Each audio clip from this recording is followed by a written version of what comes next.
make some stock with the traditional button mushroom, which the button mushroom, is also great. It has a lot of flavor, a lot of umami. Yeah, this one has 3 different mushrooms in it. And this is the chef's sampler, or not the chef's sampler, yeah, the chef's sampler from Mycopia. They have a bigger box than that I buy at Safeway that has some Trumpet Royales. But this has what they call the Alba clamshell, and then the brown clamshell, and then it also has the what we call the hen in the wood. And all these are grown indoors here in Sebastopol. They actually have a plant in Michigan as well, and they grow it in these containers. It almost looks like an old school milk bottle, but they fill it up with wood chips, and they inoculate the wood chips with mushroom spores. And then they have all these different rooms with different lights and different moisture levels. And it's a totally sterile environment. It's a really cool tour. They offer the tour 4 times a year to the public, but it's super, super cool how they do it. They basically have this big machine that takes the wood chips and mixes it with the inoculum, and then they pack these containers and put in these different rooms with different light and moisture, and then the mushrooms grow. And what was it, Tracy, about 4 to 6 weeks? Yeah. Usually 4 to 6 weeks, they produce, I don't know, millions of mushrooms a year. They're definitely the biggest producer, and they're kind of the leaders as far as technology in the world. I guess the Japanese people have tried to spy on them several times, so they got a lot of great stories. I got a buddy, Justin, over there, who's a good dude and knows a ton about mushrooms. So yeah, we're excited about that. We love the product. It's great, and because it's in a sterile environment, you don't have to wash the mushrooms. You just kind of pick them and cook them. So it's really nice because you don't have to get the moisture and have to cook that out. I have a question. What was the name of the mushroom company? The name of the mushroom company is Mycopia. Mycopia, or gourmet mushrooms. They also started selling like powders and stuff for like medicinal uses. So you'll see it.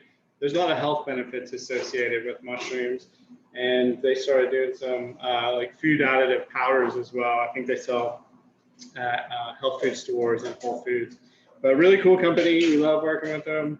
They've been in business for, I don't know, at least 20, 25 years, maybe more in Sonoma County. And just good people, great product. And, that's what it's all about, starting with the best ingredients. So I think we're going to start off, Tracy, you're going to start off making a little risotto tonight.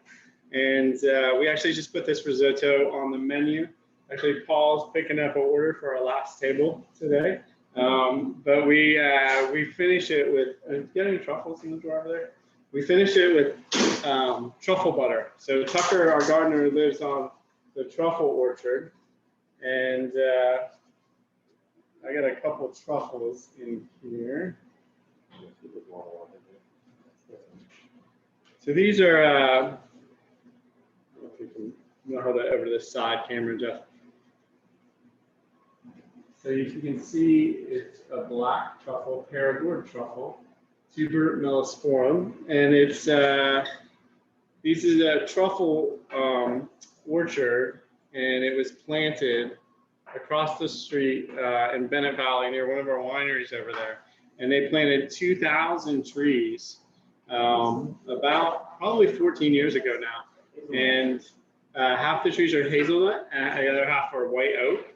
And basically, we have watered, we've kept the varmints out, weeded, mowed the grass.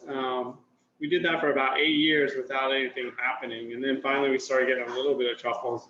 And this year, how many pounds are we at this year? Like 30 pounds or something? Yeah, we've got a good amount this year. I think we've got. We haven't had as much rain.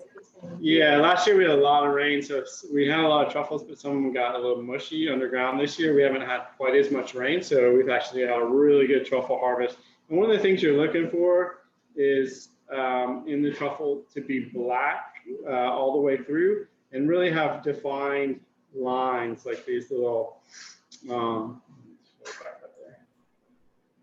really defined lines. Not on it yet. Oh, sorry. So it has, you can see those lines in there. But the main thing is you want it to be really dark in color. That's a nice one. That means it's nice and ripe. And then these sell this year. What's $7.95? Tucker's going to, I think, a pound. $7.95 a pound. So you know, definitely one of the more rare and expensive ingredients in the world. The white truffles got to be one of the most expensive truffles. But these are amazing. They're grown, you know, France and Italy are the main places known for them, but Spain produces a good amount, Australia, and here in the United States, we have a pretty big orchard in California. I think there's one in North Carolina. There's definitely some people starting to do it. It takes a lot of skill, a lot of patience, and a little bit of luck for sure. But they have a really sweet, earthy aroma, unlike anything else. And the main thing that's kind of an issue for us these days is truffles have a really subtle flavor. But what a lot of people think truffle flavor is what they're used to these days is like truffle oil and truffle fries, and that's made with fake truffle, like chemical enhanced oil. So it's really, really strong. When you have a fresh truffle, it's a lot more mild and subtle and really amazing flavor. My favorite way to eat them, I really like it in scrambled eggs. But risotto is definitely a good one. Anything where, you know, you go to a restaurant and you see somebody shave it at your table, they usually shave it on something hot, and then you get all those aromas. Really nice pairing for Pinot Noir. So today we got a little Outland Ridge, and we have some Seco Highlands Pinot that we're enjoying. And yeah, so I think we should probably get started. You want to hop up and make some risotto, Trace?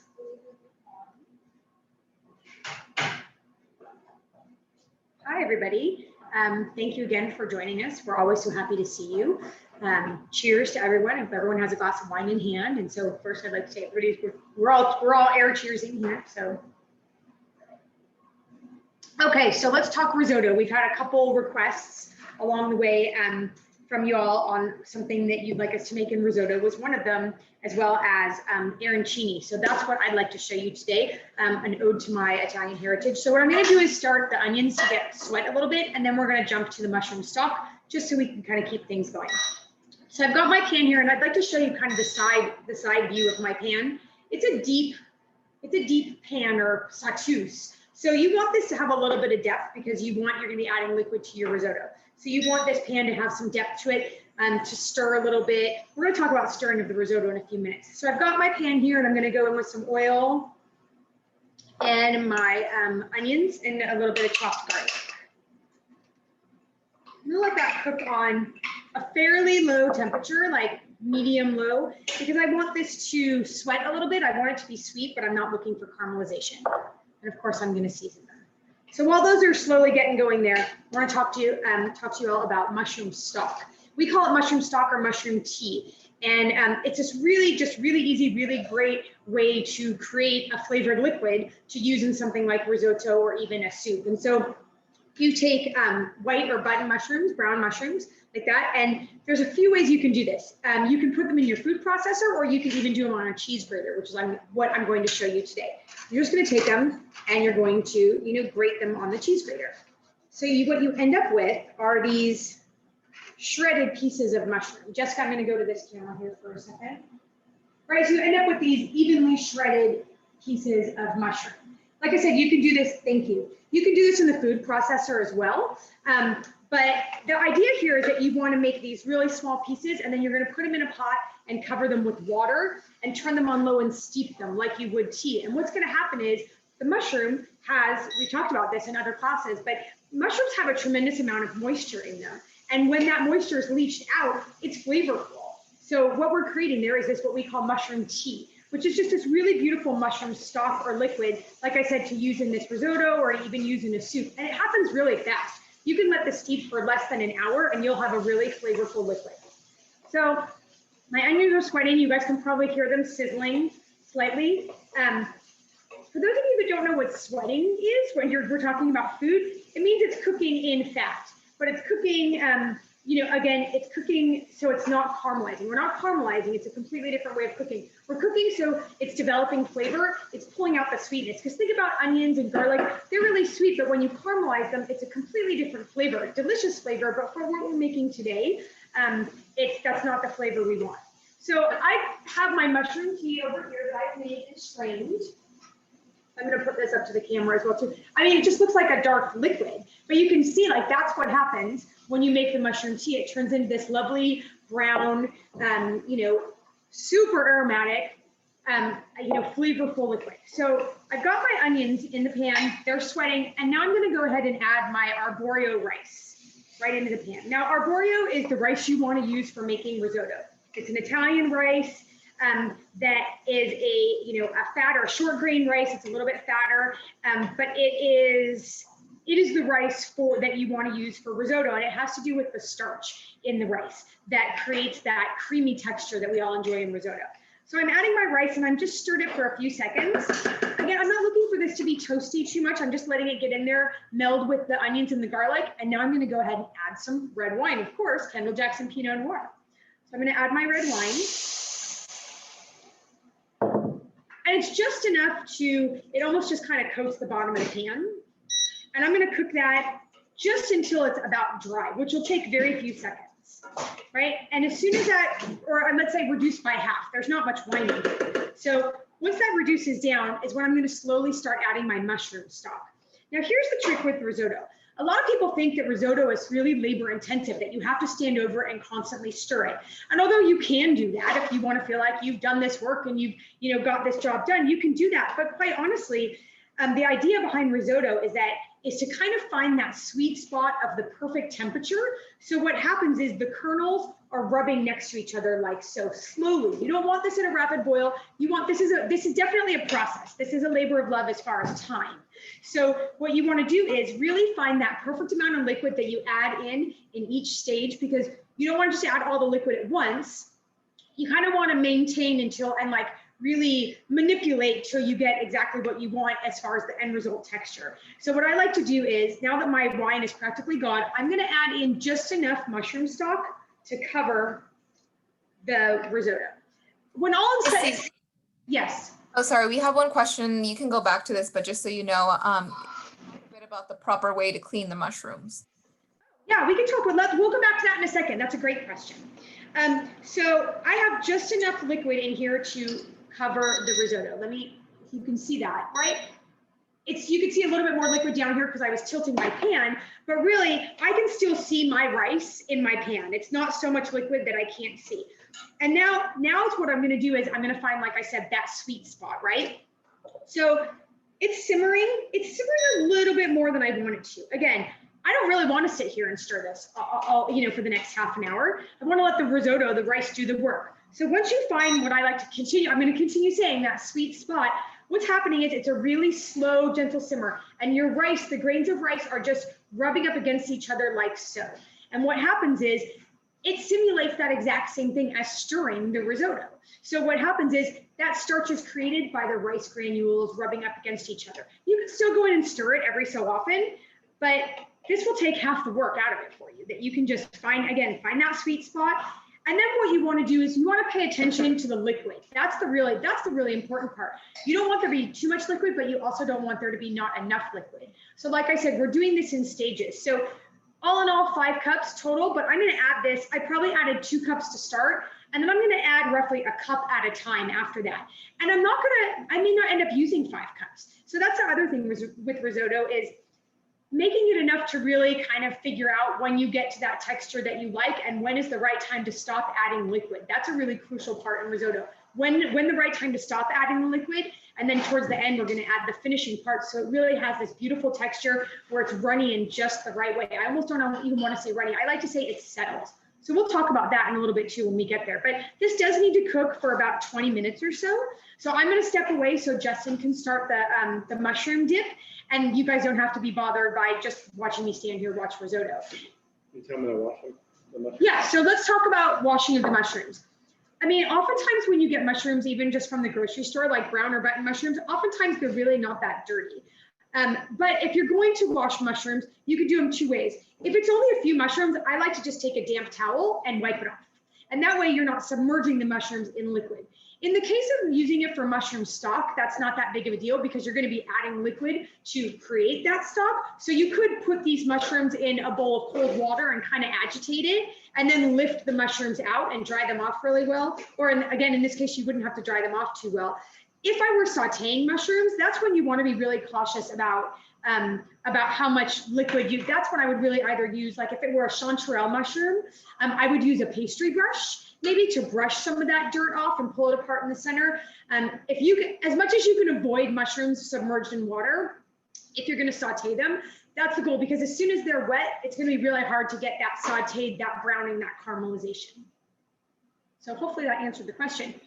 While I'm here though, I would like to show you, I'm at a point where I'm about to add more liquid. So as I tilt, let me show you. So now my rice has, I've just got a little bit of liquid at the bottom. Now is when I'm going to add, now is when I'm going to go ahead and add more liquid in there. So this is what I'm going to do. I'm just going to continue to do this in stages until I'm ready to come back and show you the finishing touch. So Justin, if you are ready. We have one more question. I know you can't go over every step, but No, of course. The mushroom liquid, if you can, briefly review that. Yeah, of course. So the mushroom tea is really quite simple. Like I said, you can either do it on a cheese grater, like so, or in a food processor. And what you want is just really small pieces of the mushroom. I'll go over this so you can see. Small, even pieces is what you're looking for. Thank you, Jessica. Right? So, and the idea here is to extract all that flavor. So if they're bigger pieces, you'll still get the flavor, but you're not going to get it as fast and you may not get as much. So the idea here is to get really small pieces. So like I said, that's why you want to do the cheese grater or the food processor. Cover that with a little bit with water and then steep it on low. You're not looking to reduce this. If it's too high, you're going to end up with not enough liquid. You're going to cover it with liquid and steep it like you would tea on a really low temperature. Start with cold water, go over the top of the mushrooms, and then just let it simmer on really low for about an hour, and you'll end up with this really beautiful mushroom tea. And what is the degree on the induction cooktop? Right now, I'm just lowering to 8. So that is where I can never. Where is, thank you, 210. That's what I'm at right now on the induction, 210. And that might even be, I might even go a little bit lower. I think I like it lower. So 180 is, I think, even a better. All right, so I'm going to step aside and Justin's going to jump in here. Cool. So I'm going to do a little mushroom dip. Something that's nice. You can bake it in the oven and dip bread in it. Really nice again with Pinot Noir. Mushrooms and Pinot, always a classic pairing, kind of that earthiness. And then this is a dish I started, when I first started cooking, the chef showed me how to make this dish, and it's super simple. Definitely not the style that I usually cook these days. It's pretty rich, cheese and cream and butter, so a little bit goes a long way. But it also makes a really nice, quick, simple pasta sauce too. So you can basically make this dish without the flour and just put it over fresh pasta or dried pasta. It's super simple, hearty, but big flavors from the mushrooms, and it has a little bit of soy sauce too. So we're going to start off with a little bit of olive oil, and I'm over medium-high heat and turn it up a little bit from where Tracy was. And then I just got all these beautiful mushrooms, and you always try to get your pan hot, then add your oil, and then get your oil hot. And once you kind of see it start shimmering or even slightly smoking, you'll know it's hot. And then you add your food, and that way it doesn't really stick. But you could use you could use a non-stick pan for this if you wanted as well. So we're going to get that cranked up a little bit because we're adding a pretty good amount of mushrooms. And I think today I'm just doing half the recipe because this is a pretty big recipe. Here in the recipe in our book, it says it serves 12 people, for like an appetizer or a side dish. So, you cut this in half, and that's probably enough for at least 4 people. And if you're making pasta, you'd be able to make 4 nice sized pastas there. So I got the oil. I can tell it's getting a little bit hot now. I'm going to go ahead and pop these mushrooms in. You can hear them starting to sizzle a little bit. Ideally, I probably would have had a little bit bigger pan because it's nicer to have it spread out. It cooks a little faster, but on the induction that we have here, the bigger pans are a little too big for this one. So I'm gonna hit it up with a little bit of kosher salt there. That's gonna help get the mushrooms cooking. And then from there, we just gotta cook those down a little bit. And then we're gonna add a little bit of garlic and shallots. And yeah, the nice thing again, you know, I didn't wash these mushrooms. These are the Mycopia gourmet mushrooms, and just throw them in the pan, and there's not really too much water coming out. I'm gonna borrow your spatula. So just stir those around. Just want to get them nice and brown. I love mushrooms. You know, it's fun to go out in the woods and look for them. I was looking at my Facebook today, and 2 years ago, it popped up on this day. Paul and I took my daughter out to Salt Point on the Sonoma coast, and we found some hedgehog. What else did we just got hedgehogs and black trumpet, I think. But my daughter had a really good time. She was really good at finding them, you know, because we told her it's kind of like an Easter egg hunt. You just got to walk around and look under the leaves for mushrooms. But she didn't want to touch them. She's not a huge mushroom fan, so she would find them, and then Paul and I would dig them up. So it's fun. It's kind of like going for a walk, a hike, or a walk with a little bit of a purpose, you know, to find some forage food. So you kind of just come through the woods, and you know, once you find some and your eyes adjust to it, then it gets pretty easy. But you kind of gotta look under the leaves and crawl under some trees and do a little bit of hiking. But definitely something fun to do. A lot of mushrooms here in Sonoma, especially near the coast, because we get a lot of fog, so the soil stays moist out there. Back home in North Carolina, there's a lot of mushrooms in the mountains of the Appalachian Mountains as well. And Paul claims he's going to go find us some oyster mushrooms after he makes this next course over here. So you can see all the steam coming off those. The mushrooms are starting to wilt down. It smells amazing right now, especially the matsutake, or maitake, sorry.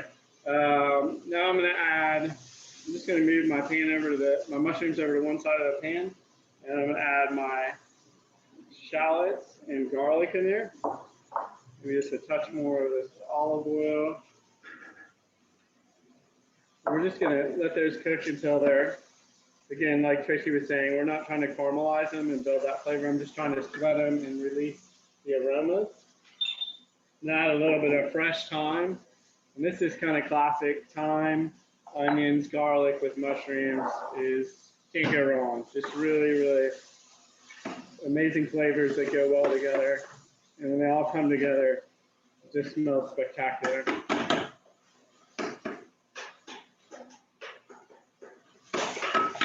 So we let that cook for like.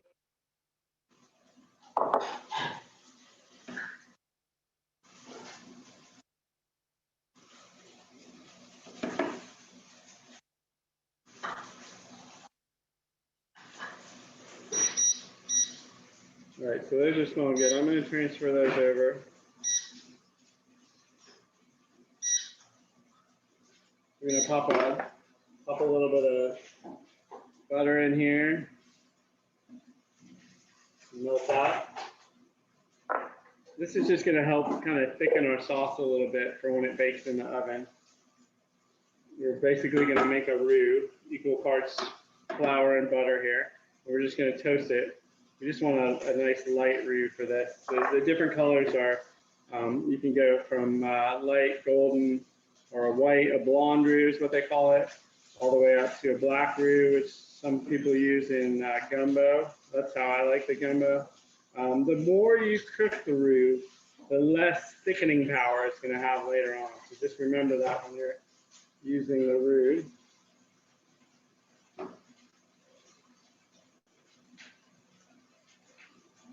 So we just want to get the fond off the bottom of the pan, all those nice little bits there.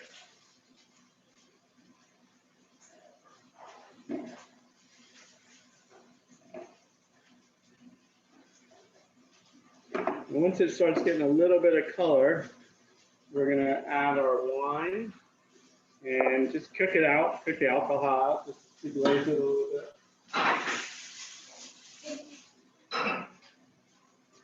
Okay, so I got a nice golden brown color there. I'm just gonna hit it up with a little bit of white wine. And you can see how that thickened. Now we're just gonna add some soy sauce. This is gonna give it a really intense flavor and a nice dark color. That smells amazing. And a little bit of cream in there. We're gonna reduce that by half and let it thicken up. And that roux is gonna make it nice and creamy. All that flavor's been developed. So I just need to cook that for just a minute. And then we're gonna get some casserole dishes, some oven-proof dishes that we can bake in. We're gonna load some cheese on top. Tracy, is this the truffle cheese or? I'm using the truffle cheese. Okay. What cheese is this one? That one is, Parmesan Toma. Toma, point raised Toma. I'm sorry, Bella Toma. Valor Toma. Okay, so we'll let that cook just a little bit. Justin, a quick question. If you are using as a pasta sauce, do you still use the soy sauce? Sorry, one more time. I can't hear you, Jess. The question is, if you're using as a pasta sauce, do you still use the soy sauce? I actually like the soy sauce. But what I would do right now is I wouldn't have probably added the flour because you don't really need it. You could just add the cream and the soy sauce, and then you just toss your mushrooms back in, and then toss that over your pasta, and finish it with a little bit of cheese and Parmesan. So I just threw those mushrooms back in there, and then we are gonna. So you could definitely rub butter in here, or spray that, or just rub a little oil in it, just to make it clean a little bit easier later on. So we got a little oil rubbed in there, and then you can see look over this camera. You can see nice, thick, creamy. And then I'm gonna pop it in these casserole dishes.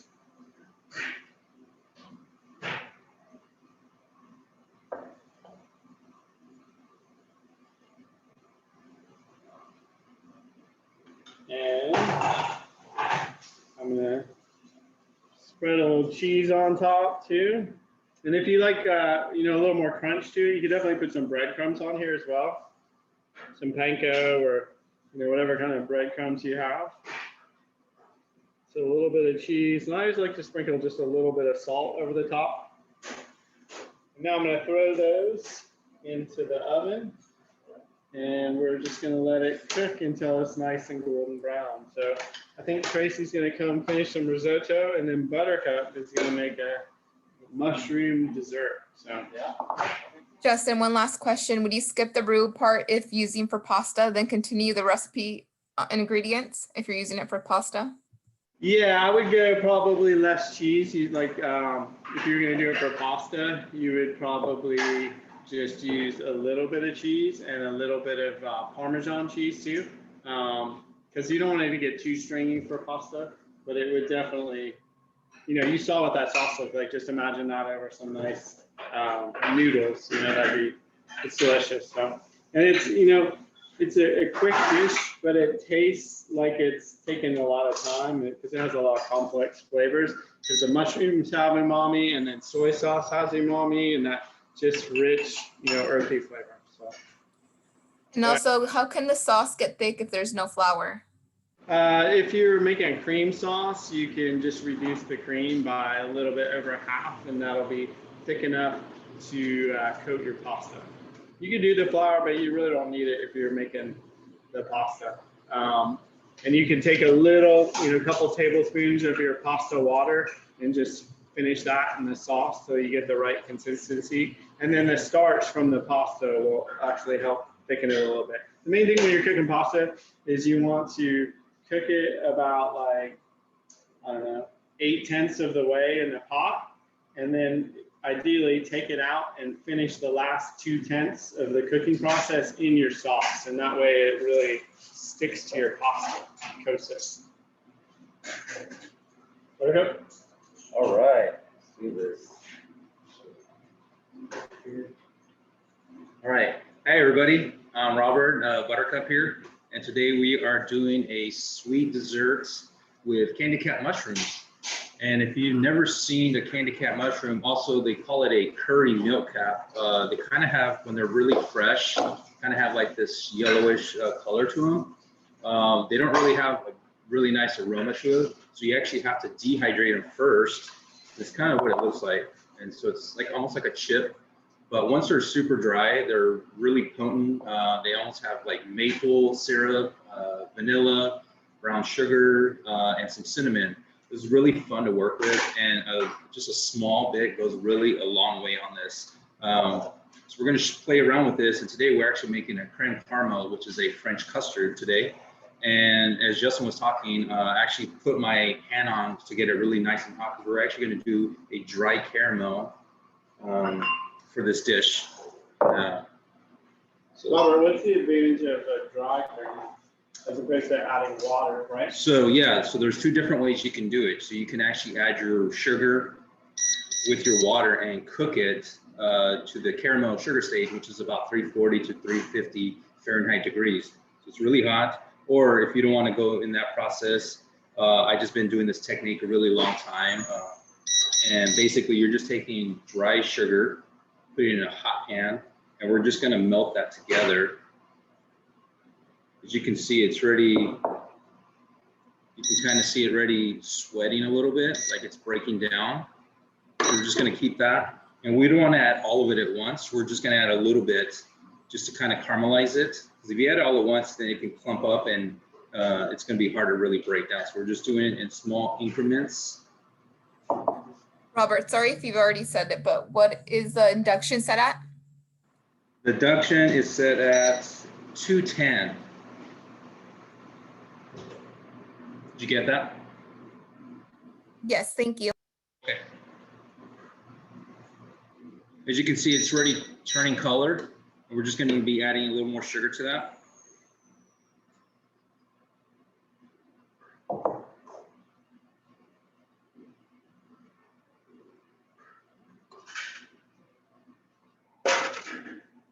And what's cool about this custard, you can have it year round. It doesn't have to be like a fall dish. You can do it during the summertime. And if you want to change some of the ingredients, like add orange zest to it, you can do that as well. But this is fun, putting a little bit of candy cap in there. It has beautiful aromas to it once it's baked. It's amazing how much it smells like maple syrup. Yeah, I don't know, Doug, can you smell that? I can. Smells delicious. Yeah, it's really cool. Like if you have it in your car and you don't Oh put it yeah, in your car, it's amazing. you come out of your car and your car smells like maple syrup. All right, so we're gonna get that going.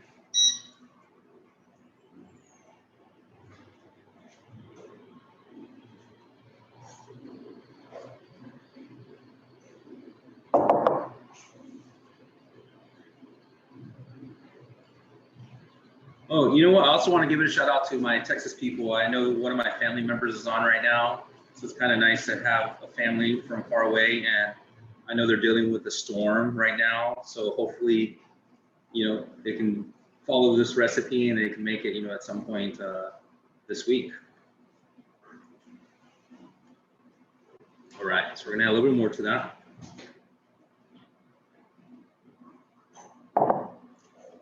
As that's caramelizing, we're gonna use, if you have ramekins, 4-ounce ramekins is great to use. If not, you can actually use little muffin tins, which is great, kind of inexpensive.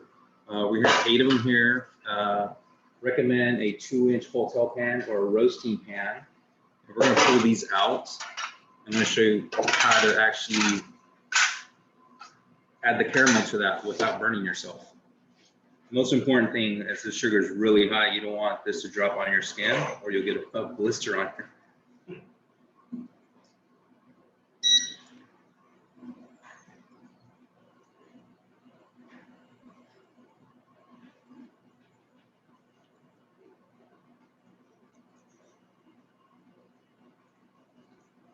Right.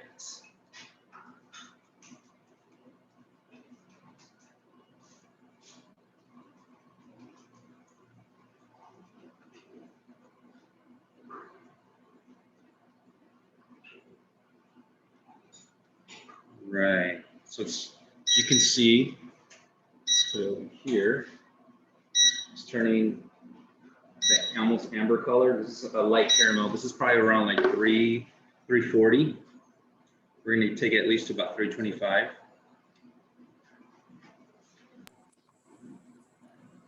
So we have a few questions. Where can you purchase candy cap? Some of them didn't find it in their grocery store. And then would you use just a 1/4 teaspoon of orange zest if you were going to make it in the summer? Yes.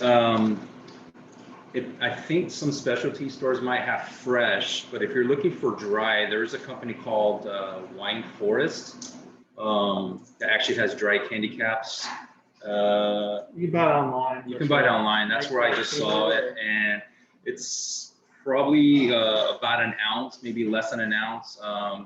They're not cheap. They're about maybe $25, but a lot goes a long way. I mean, we're just going to use a 1/4 teaspoon with this recipe, and how much it can dissipate into this recipe. It's amazing.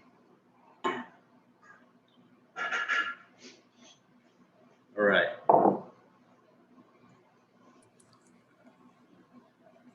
If I can't find candy cup mushrooms, what would be the appropriate flavor substitute? Maple syrup, and how much? How much? Well, you might have to adjust some of your sugar. You probably have to take at least a tablespoon out of sugar and replace it with a tablespoon of maple syrup. And then you can add a little bit of vanilla to it, maybe a little bit of cinnamon as well. Maybe add like a pinch of it if you're trying to get close to that flavor. But there's nothing like candy cap. It's just amazing flavor. All right, so our sugar's there, as you can see.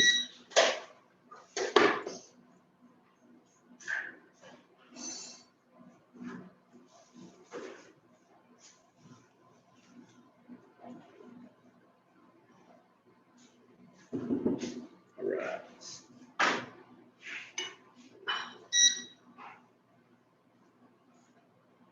So the trick is doing this is you don't want to hold this and trying to pour this and then trying to move it around. You actually just want to leave it on the table and pour it in there. And then just pour a small amount. I just want to show you. So it's hot enough that it's moving around and it's cooling at the same time. So this is going to build our creme caramel. So if you've never seen a creme caramel, oh, There you go. you can see that. You want to make sure that bottom is coated, and then once it's cool, then you can pour your custard in there. Hey, Buttercup, I'm gonna show them this is Jeff, will you see that right now? This is our current wine and food pairing dessert that's on the menu. Buttercup made this, and it's for our table. We're about to take it out, but flourless chocolate cake, chocolate profiterole, and it's filled with a chocolate cremeux. Buttercup, Yes. what's a cremeux? So cremeux is, if you've never had a ganache, sometimes ganache can be a little denser. This is more creamy, almost like silky. It's made with a 65% chocolate. It has some yolks, some sugar in there, and then we just blend it where it comes together. But it's nice, creamy, very rich. And then we have a little chicory whipped cream. So it's got a little bit of bitterness, you know, kind of like that New Orleans coffee. And then this is a red wine caramel sauce, and we have some candied walnuts on there. So yeah, estate walnuts from our trees out back. So it's a fun dessert. So if you're around San Rosa, we're open on the back porch again here in California. And it's been beautiful the last couple of days. And we just put the risotto on yesterday. And then tomorrow we're going to switch up. We have a lamb dish, but we're going to put a new steak dish on starting tomorrow. So, All right. Sorry, Buttercup. No worries. Thank you for that. All right. So So I got my other pan heated up at 210 on my induction, and we're gonna pour our milk and cream in there.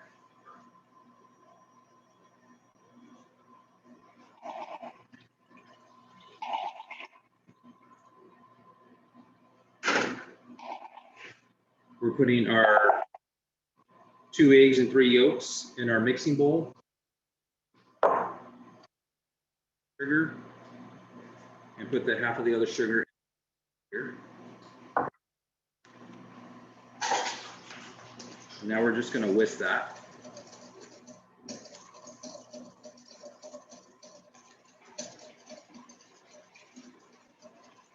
All right. We're gonna bring this up just to medium heat, and then we're gonna temper this into our egg and yolk mixture here.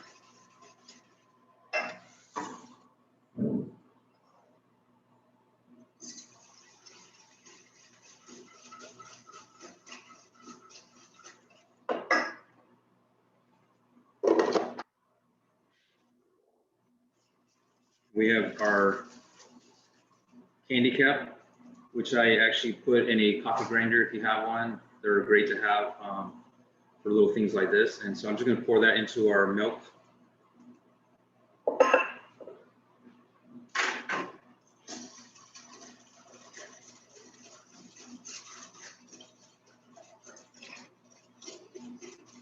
My God, you can like already smell it. I don't know if you smell that, but. Oh, great, yeah. All right, as you can see, it's, now we're just gonna temper that into our eggs and yolks. And you don't wanna pour right away because you can actually curdle your mixture. So you do it a slow stream.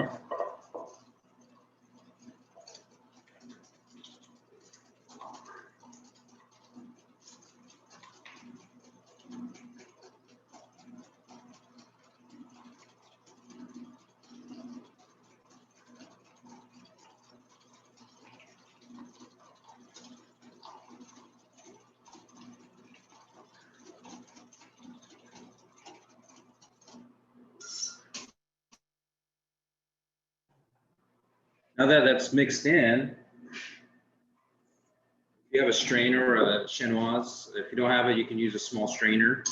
We're going to strain this just to catch anything.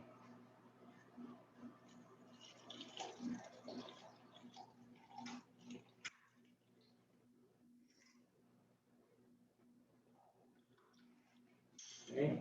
How is this different than a flan? So that's a good question because they almost look very similar. When you look at a flan, they actually have sponges like holes on it. And that's the difference between a flan and a creme caramel. One has like more air pockets on the edge of it, where a creme caramel is more smooth and silky. And you can tell the texture between the two. One's a little more thicker, which is the flan one, and then the creme caramel is more creamier. Which one do you like better? I prefer this one, yeah. And I've been making this one for a really long time, and it's just fun, easy. So where did you learn it? So when I was working back in the hotels, actually, we were doing this, probably my first time working in the hotels. This is what I had to make. And we were doing probably about 500 of these. So mass production, but it was a lot of fun to do. And so every time I make this, I think about working when I was back in the hotels. So now, creme brulee and flan, what's the difference there? Flan and Or, no, I'm sorry, this and creme brulee, what's the difference? Creme caramel and creme brulee. Well, brulee, you're caramelizing the tops. Yeah. The custards inside pretty similar? Or? They can be a little different. Some people like to add a little more cream to it, and add, like half milk, half cream to it, a little bit more yolks to it. So yeah, there's all different types of recipes out there. That's really kind of your preference. Cool. Yeah. So we're gonna pour about 3/4 of the way.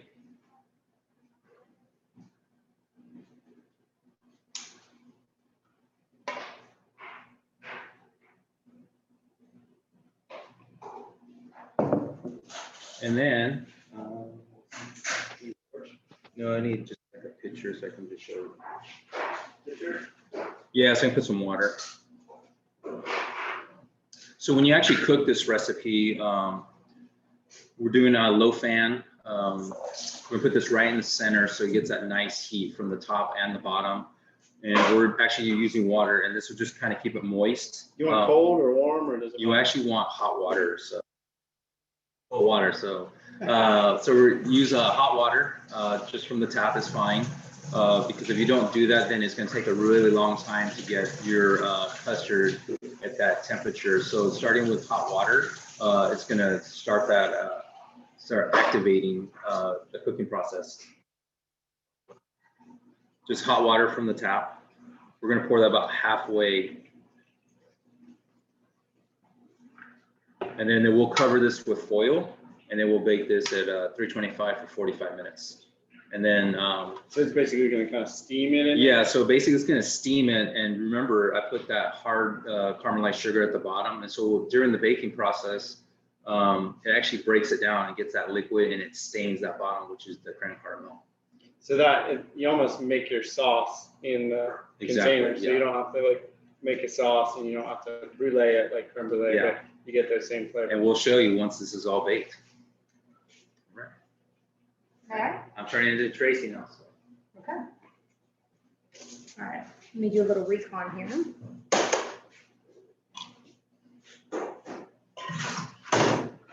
All right. So let's get back to this risotto. While Robert was making that beautiful dessert, my risotto was working. So let me grab a few things here.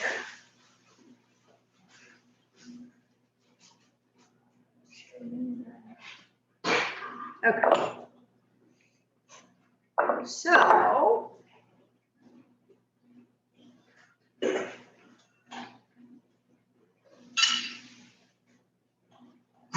okay, thank you for your patience. So, let's talk risotto, and then we're going to talk arancini. Like I said, so the risotto that Arbario has been cooking this whole time, and now I'm at the point where I've got my liquid cooked out the way that I want it to, and I want to add the finishing touches. So I'd like to show you, right now I've got my rice, and as you see, as I go like this, you see a tiny bit of liquid seeping out at the bottom, but you don't want this, again, this is not soupy, and you can see that the kernels of the rice have grown. They're very obviously not hard. And the other thing that I've done along the way, through each stage, I've tasted. I've taken a spoon and I've tasted my rice. This is a tough part of the job, but it's a really important part because that's the only way you're going to know where your rice, how your rice is cooked, is to taste it. And it's also a way you're going to know how to adjust your seasoning. So I also salt it along the way. So I've got this back on my burner, and just add a tiny bit of liquid into there. You can see. So I've got my rice, and it's just where I want it to be. And right now is when I'm going to add. I'm going to add my butter, a little bit of sherry vinegar for that nice acidity, and then I'm going to add this really awesome cheese called Toma Truffle. This is a cheese from Point Grace Cheese Company, and I'm not a huge fan of flavored cheeses, but this one is so delicious, flavored with truffle. They have real truffles in this cheese, and so it's a nice stringy cheese. So what it's going to do, it's going to add some nice richness to the risotto, a tiny bit of stringiness. The butter, same thing, it's going to add some nice richness. And as you see, like the butter, once you kind of stir this in, the butter also adds moisture, right? Because it's melting. And so you want to keep that in mind as you are, judging where you're at with your liquid on your risotto, where that moisture level's at and what these other components are going to add. So I want to stir that in. You can see that it's already got this nice creaminess to it. Now, risotto is not supposed to be runny. I always like to say it's kind of settled. Like I do this kind of, like think of it like when you get home from work after a long day and you have your glass of Kendall-Jackson in your hand and you sit down in your recliner and you kind of melt into it. That's what you want from your risotto. You want it to kind of slowly, gently settle. So, Katie Perry says it's like hot lava. You want it to like be hot lava. Yeah. I think Yeah. Delicious hot lava. So I'm going to, you can see right there. Right, so you can see it's settling just like that. And as you jiggle it like right, it kind of slowly settles. You'll see a little bit of liquid weep out at the edges, and it's very little, just a tiny bit there. And then I'm gonna go ahead and finish it with a little bit of Parmesan cheese on top. There. And then we've got some of our truffles from our truffle orchard. So I'm gonna go ahead and use a microplane and just shave some of those right over the top, because why not, right? And you've got this beautiful risotto. And that one's all on the menu, probably on about a month or so. Yeah. I just went on yesterday, so if you want to come taste this, we're here every day from 10 to 3:30. Yeah. I think 3:30 is our last seating, so come see us, enjoy some risotto and some dessert. Yeah, so let's talk arancini really quick, because this was a request from a few of you. So what I'd like to show you is how you would then turn this risotto into arancini. So I've got my risotto that I cooked to the consistency that I want. But to make arancini, you want to cook your risotto even further. So let's say I have, God forbid, I have some of this risotto left over tomorrow. That's a good thing to make arancini from. Or if you want to make arancini from start to finish in one sitting, so you're going to take that risotto, I would call it one step further than when I cooked it. So it's, I want to say it's mushy, but it is a little bit mushy. So I'm going to show you the consistency. I'll show you over here, the consistency of my risotto that I overcooked a bit for arancini. And this is cold. That's why it's not part of why it's not moving or it's room temperature. But that's what you want to do. So you want to have your risotto that you season really well. You still do all the components except for the butter. You maybe leave the butter out, but you can put the cheese in. You can put all that deliciousness in. And then what you're going to want to do is chill it. So let it get nice and cold. And then you're going to bread it. So a traditional flour, egg wash, panko breading. But here's the real kicker. We're going to put some cheese in the middle. So I like to use a small ice cream scoop, and you can make arancini just about any size that you desire. Just keep in mind that the larger the arancini ball you make, the more likely it is to fall apart. Now, traditionally, Italian arancini are they're not meant to be super structured. They actually are meant to be eaten like with a fork. So you if you go to a restaurant and you'll get a really big arancini, sometimes it's cracked, and that's okay. But with these, if you just want to be concerned about the size, that by the time you fry it, you want the center to still be warm. So I've got my my little ice cream scoop ball, and then what I have is some really great cheese. This is a local cheese called Carmody. It's a great melting cheese. You want that cheese in the center to be a nice cheese, so when you do bite into it, it gets a little bit of a stretch. So what I do is I make a well. You see that, Jessica, right there? So I make a well in the center, and then I put that cheese square, and then I form the ball around it. So I oops, I'm sorry, I got some arancini in your sugar, Robert. So you have, now it's sealed in there. And so, you form that into a nice ball. Again, it doesn't need to be, I'm back here. It doesn't need to be this perfect shape. I mean, it looks pretty when it's nice and round. But again, traditional Italian arancini is not about it being this perfect circle. So I've got my circle. I'm going to do flour, egg wash, panko. Now in the kitchen, when we're doing these, we're often making many of them at a time. We're talking hundreds, sometimes thousands. And so here's the trick. One hand is for dry, one hand is for wet. And that way you don't end up with these monstrous, kind of caked on plaster hands. So I've got my hand here that I'm going to just gently roll the arancini ball in flour and dust it off. So now I've got the arancini, and now I've got my egg wash, and I put that in there, and I can even just, when it's in a bowl, just kind of shake it around, but make sure it's very well coated. You could double do this. So you could do flour, egg wash, panko, egg wash, panko, depending on if you like extra breading. Now I've got my dry hand here. Now I've got my wet hand that I'm going to take the arancini out of the egg wash, go into the panko, same thing, move it around, use my dry hand, and make sure it's well coated, like so.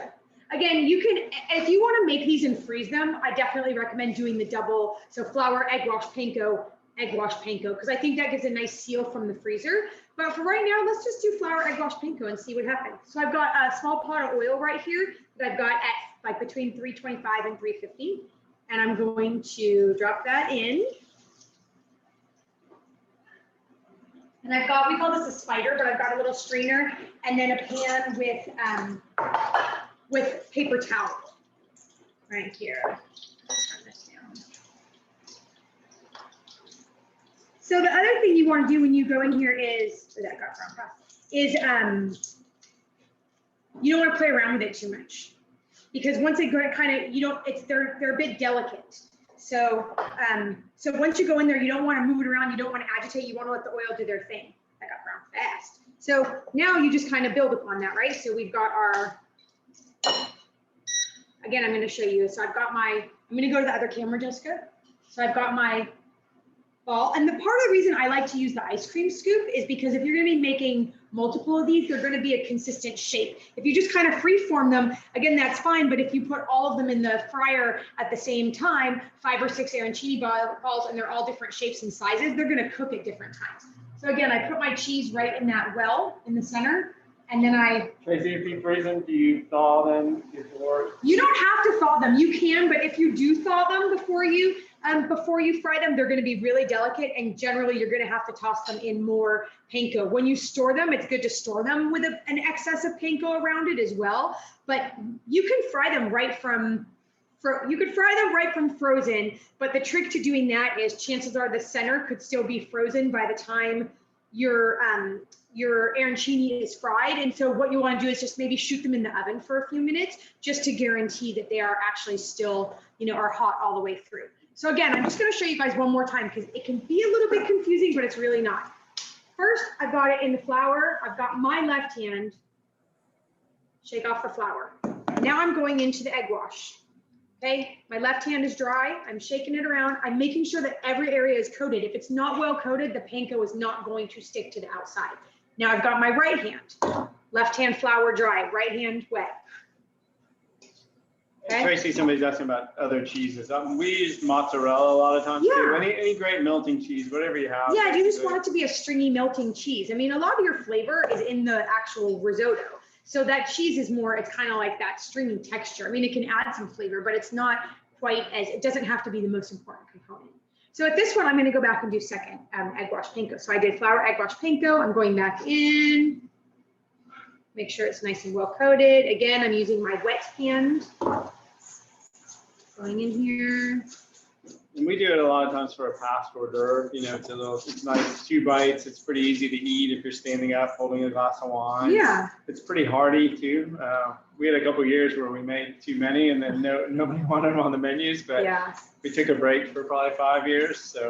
So I want to show you though, look at the difference in size from that first one when I first made it without the breading. Once you add that breading, especially when you do the double breading, this is the size of a golf ball right now. So keep that in mind when you choose the size scoop, if you're going to use a scoop or whatever. I mean, a tablespoon of this actually goes a long way. So I'm going to go. And if you can get a couple family members involved, you can bust these out pretty fast.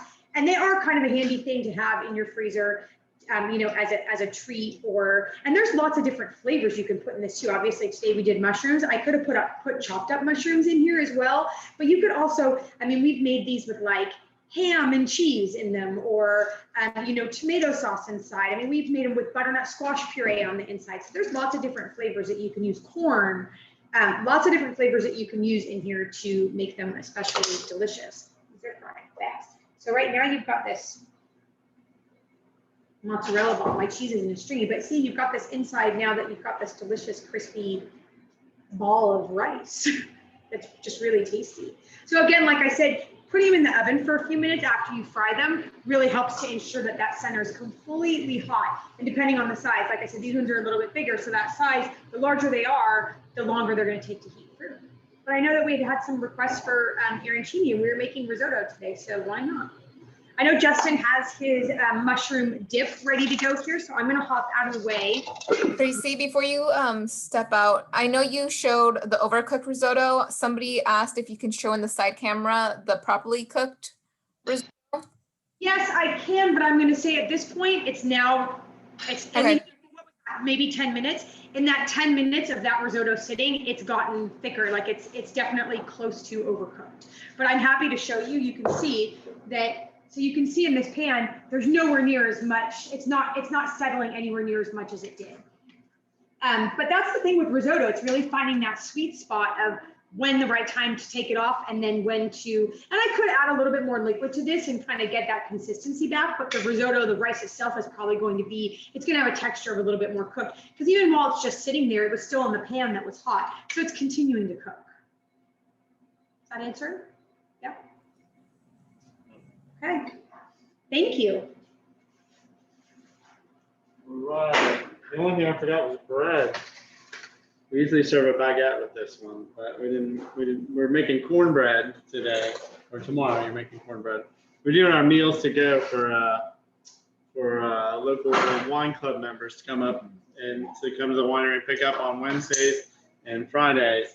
So Buttercup bakes fresh bread those days. This week we have fried chicken, collard greens, cornbread, and coleslaw, I think.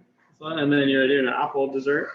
But yeah, if you had bread, that would be the way to eat this. But you can see, I'll go to this one again. Coming over here, Jessica. See, it's nice and brown and bubbly. A little bit of the fat from the cheese is separated out. That's the really good part to dip your bread in. And you can see you got all this yummy mushrooms, and it's nice and creamy under there. You know, just imagine smearing that on a piece of bread on a cold night and having a glass of Anderson Valley Pinot. It's just a simple but very complex in flavor dish, and it's a crowd pleaser too, especially if you're with some folks that like some cheese, and it is vegetarian too, which is kind of fun. But yeah, that's it for me. As far as that, I know Buttercup's going to finish off some dessert. Thanks for checking us out and enjoying some mushrooms with us. We got Paul wants to do a sausage making class, so if anybody's interested in that, if we got enough interest, we'll make some sausage, because it's that time of year, and it's just fun. And Paul learned how to make sausage from Bruce Adele, who showed us a bunch of tricks. So right now we have lamb sausage on the menu, and then we have smoked duck sausage on at another property. Paul made some bratwurst last week for one of our meals to go. So yeah, we're thinking about doing a sausage making class, and we're also thinking about a rice class too, doing some more rice. There's so many different styles of rice. I think we're all going to pick a rice that we like and come up with a dish. So we'll do a rice class. So, but if there's anything else you want to see, make sure you send us a message or come see us and tell us. And yeah, everybody be well. Okay.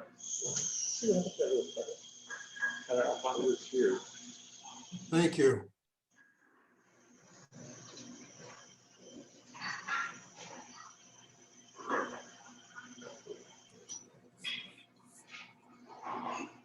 We're still going to finish off with the dessert, everyone. Yeah. Don't take off, Don't right? take off the sweet finale. Yeah. Ah, the sweet. Desserts good to top it off with, right? Desserts, of course, too, right? Yeah. Sweet ending.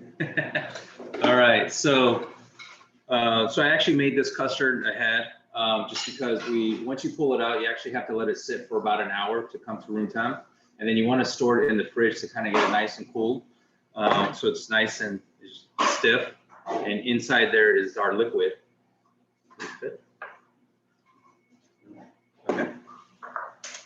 So there's some pretty cool techniques you can do. You can take a small paring knife, a little small chef knife, and run it around the edge.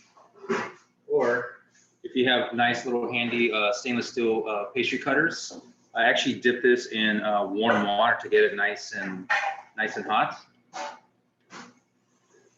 I just want to show you this. So we're just gonna pierce it all the way to the bottom, just kind of, and then twist, pull up. And then we're just gonna flip this on the plate. Right? As you can see, that's our creme caramel.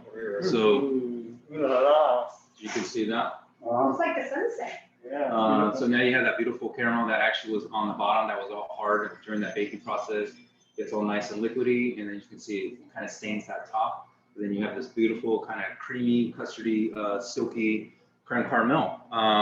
And if you want to put like some fresh fruit on there, some whipped cream, maybe even some caramelized almonds or any kind of nuts on there to add to different textures, I recommend it. Maybe with a late harvest Chardonnay would be good with this. I mean, it's nice because your sauce is in there. You know, I can see why you would do it at a hotel. You make 500 of those and you just flip them over and pretty much ready to go. And I'll let you guys try that. Another one. And yeah, that's pretty much it. Pretty easy, fun desserts. Have another plate. How does the mushroom come through?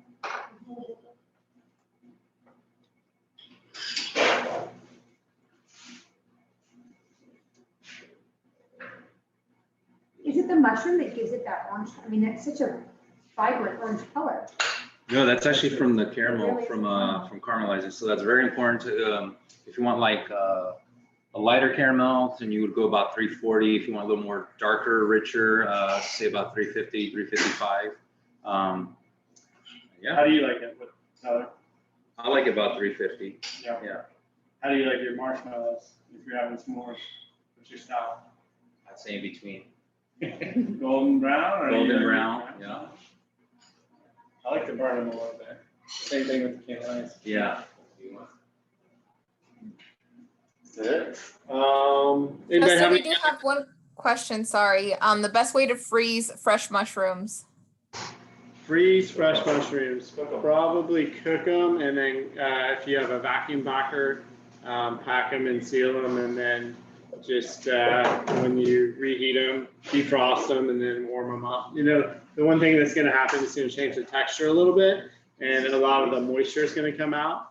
But if you cook that down, you'll capture that flavor. Yeah. Dried mushrooms are fun for intense flavors, and stocks. We'll use shiitake mushrooms in broths to give it a real good background flavor. But fresh mushrooms are my favorite, and the texture and flavor. There's so many subtle flavors in the mushrooms, and I don't know. Paul, what's your favorite mushroom? Cauliflower mushroom, Cauliflower mushroom. if you can find it. Yeah. What's your favorite mushroom? Tracy doesn't like mushrooms. I say black trumpet. Black trumpet. Porcinis. Porcini. Yeah. Porcinis are definitely one of my favorites. Just a little olive oil and grilled over real wood. Just Wait, is Oyster- truffles considered a mushroom? oh yeah, truffle is considered. Or oyster mushroom. Truffle I really. like porcinis confit. Porcinis confit. Yeah. So yeah, there's lots more to explore with the mushroom world, and hopefully go with somebody out that knows. The main thing I would emphasize is don't eat a mushroom if you're not 100% sure what it is, because you can only be wrong once.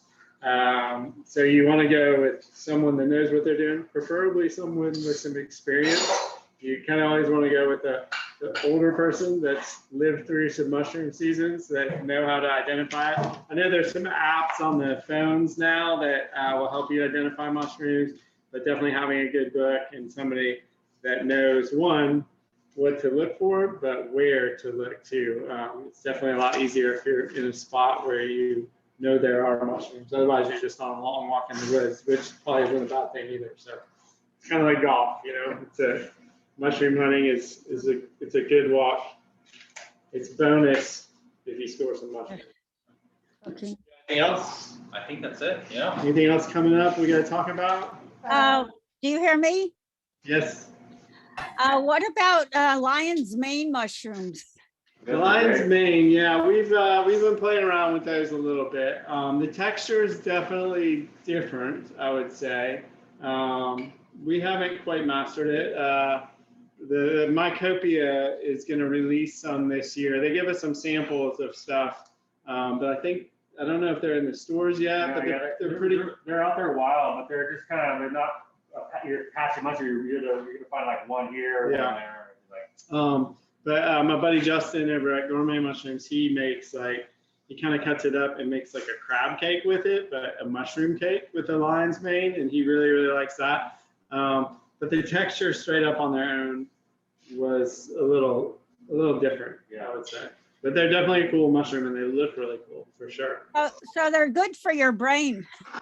Absolutely. Yes, they're healthy. Yeah, what's a mushroom movie? There was a mushroom movie that came out maybe about 2 years ago, probably. And I forget what it's called, but it's a really cool, if you just Google like mushroom movie, it talks a lot about the health benefits of mushrooms and all the different kinds of mushrooms and how it impacts the soil, yeah, and how it's all connected to the trees, which is basically what happens with the truffles, is when you plant these trees, in the root systems, all those spores from the mushrooms spread and create this huge pattern under the ground, and that's where the truffles grow. And then we take the dogs out there, and the dogs sniff the tree, and once they mark the tree, you kind of try and give them a treat to get them away from the tree. Then you just got to get down there and dig it up by hand or use a little pick. You want to be pretty gentle with the truffles because obviously they're so expensive, and you really don't want to beat them up. So, but it's really fun. It's fun to watch the dogs work. It's pretty cool when there's a little breeze. The air moves around. They can find the mushrooms pretty fast. It's fun to watch. So. I have a quick question. Yeah. May I ask a quick question? Which is, I made the full size dip, which is too much for my husband and I. Can I freeze it? And if so, do I freeze it before or after I broil it?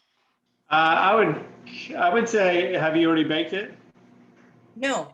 Okay, you can probably just put it in a container and then freeze it, and then when you pull it out, just defrost it and bake it. It should be fine. Thank you. Yeah, you could do it either way, but I would say the better quality for the next time you eat it, probably freeze it raw, and then maybe leave the cheese off the top, but freeze it raw and then let it defrost, add the cheese and bake it just like you would. You just don't want to go straight from the freezer to the oven because you might crack the pan and make a big old mess in your oven. So you definitely want to defrost it so it's not too cold when you go in the oven. Anybody got any other questions? What's on the menu for next week? No, I've got that. Ooh. Oh, next week or next time, Jessica? Next week, well, we can talk about next week and next time. So next week we do have our meals to go. So if you're local, contact us, and we're doing meals to go on Wednesday and Friday of next week. Next Wednesday is a bit of a Spanish theme. We're doing roasted salmon with a red pepper romesco sauce, Mediterranean couscous, a beet and carrot dish with pomegranate molasses and mint. And then Robert's making a delicious yogurt cake with pistachio. And then next Friday, we've got my grandmother's lasagna. So we did that back in December and had so many people like it, they requested it again. So it's my grandmother's lasagna with 3 cheeses, Italian sausage and ground beef, and some focaccia. And I honestly forget the rest of that part of the menu because it's lasagna, right? So that's what we have going on next week at the Wine Center. Of course, like Justin said, we are open. We're open 7 days a week right now. We've got a beautiful patio, plenty of room for social distancing. The weather's supposed to be great, so come on out and see us. We're doing food and wine pairings. We've got cheese and charcuterie plates. We've got the beautiful garden to walk through. So lots of wonderful things to do. If you want to buy any Pinot Noir, you can go to kj.com, and then, or you can go to your wine store. And then the other thing is our next class is in March. It's the 3rd Thursday in March, which I believe is the 18th. And we're going to be focusing on squash. Another request that we had from people to focus on, to do some squash dishes. So we're going to do all things squash. And we'll talk more about that in the class. But I know a lot of people seem to just, think squash is in the fall and we're in the winter. But we're going to talk about why we serve squash later when we get into that in March. So please be sure and put that on your calendar. March 18th, same time, same place. We'll be drinking great wine and making good food. So thank you all so much for joining us. We really appreciate your support. We love that some of you are coming along. Please, if you make the dishes, send some pictures. We'd love to see it. If you have any questions, feel free to email. We're happy to answer any questions for you. And we're grateful that you showed up and that you're drinking good wine with us. So cheers. Thank you. Thank you. Thank you. Thank you to my parents for watching. Thank you, Robert Stanley. Stay safe in Texas. Everybody out there in Texas, stay warm.